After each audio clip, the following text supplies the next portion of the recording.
Mr. Speaker, ladies and gentlemen, I'm not entirely sure side opposition understands how memes work. I'm pretty sure you were on the internet today, you would get it. Because all of this high impact stuff about it creating discourse and forwarding the right kinds of ideology are literally drowned in Skibbity Toilet Riz Maxer Pro Max 6-7 Flower Kirkentology. That is the kind of shit that you get exclusively on their side of the house, and their inability to respond to our framing and principle in the attempt to wash all of these values, contrary to popular belief, these things that you're trying to defend make these things worse. Meaning, sure, toxic discourse will still be there, bad ideologies will still be there, but the fact that you cloak it in this form of ridicule makes these kind of taboo ideas even stronger, at the point in which, if you're correct that Kirk's this bad guy doing all of these things, throw back and reinforce the very narrative that you are trying to call out. A couple of reasons why their side cannot take this debate. There are three broad issues. The first is, how does this affect discourse? The second, how does this radicalize ideology? And the third is, how do we really deal with bad ideas and not deluding it into post-mortem ad hominem? Let's respond to their case, right? Response as the leader of the opposition. Firstly, LO talked about how, yo bro, we want to be able to do all of these approaches to make it lighter and try to remove the power and authority that they have.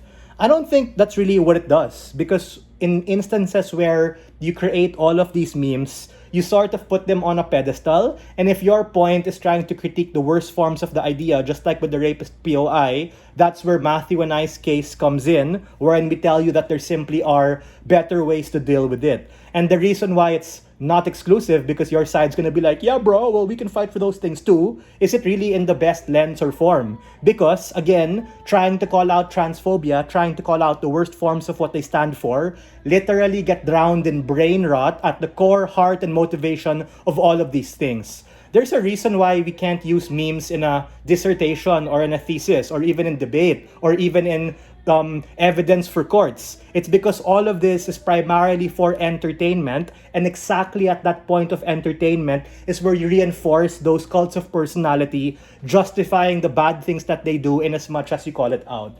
The second thing is, they try to wash the idea of consent, they try to wash the idea of other memes existing. Bro, Google it. These things exist. Memes about Ninoy, memes about Gandhi, memes about JFK. What this does, as what I told you from the top of my speech, perpetuates a fucking double standard. That in and of itself is harmful, because I know that debate is a very left-leaning progressive sport, but the word nuance exists for a reason. Meaning, as an average reasonable person, you can be nuanced enough to be like, yes, I call out this person's ideas, but at the same time, mocking the dead is not a harm. And the glib response they give is that they cannot consent to it because they're dead. Bro, the harms of this on other kinds of people, like their spouse, their children, other people who literally are sucked into all of this brain rot, who do not consent to seeing these things, exactly become desensitized. So their attempt to preempt desensitization, guess what? That's literally what happens on your side of the house when the ridicule turns into all of these things into brain rot, justifying it's okay to do these for all kinds of people. You can't be selective with your frame.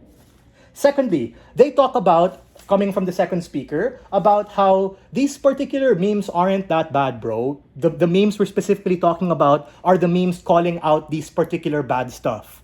Guys, the memes that we see are probably about the assassination, literally all of the blood skewing from his neck and all of these things happening, at the point in which people end up justifying it. The same way people were making memes of the guy who died, the CEO guy, and then justified to like band onto Luigi Mangione. Oh my god, he's so sexy, daddy. Oh my gosh. All of these things are literally the outcome of what happens through this memeification. Regardless of these people being controversial or bad, that's not the debate. The debate is about the visceral reaction of what happens. People get offended. And, contrary to popular belief, the world exists in a spectrum, meaning not all of the voices which are dominated by the progressive left should be listened to. Because in as much as Kirk was a controversial bad guy, there were also certain ideas which weren't necessarily transphobic. That's where nuance comes in. We can say that, sure, there might be things we disagree on. There might be things which offend me.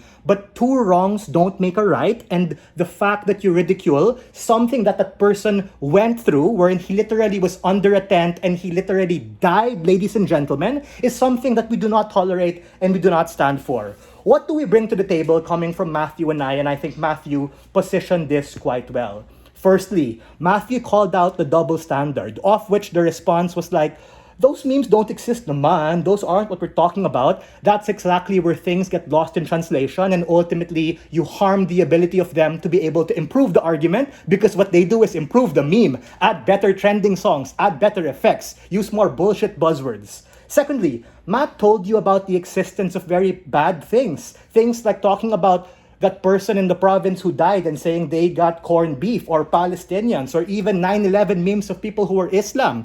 Are these things justified also? If their answer is no, then that proves double standard. If their answer is yes, then all of that racism you're trying to call out Kirk for literally become what you're trying to do, because you're trying to say that it's right just because it came from you, and ultimately leads to a host of harm. The same way when you try to think that these memes make people care about Donald Trump less, no, it cares about people and Donald Trump more, because the algorithm feeds you all of this content and you become less likely to look at things in a very objective manner in terms of nuance, where that is ultimately lost. Thirdly, Matt told you about how the way in which people react is particularly perverse. All of the skibbity toilet Riz Pro Maxing 6-7 stuff is literally what you see in the comment section. It's not like people attach a meme and then attach to that as a Google document with all of the sources and nuance of what really happened. No.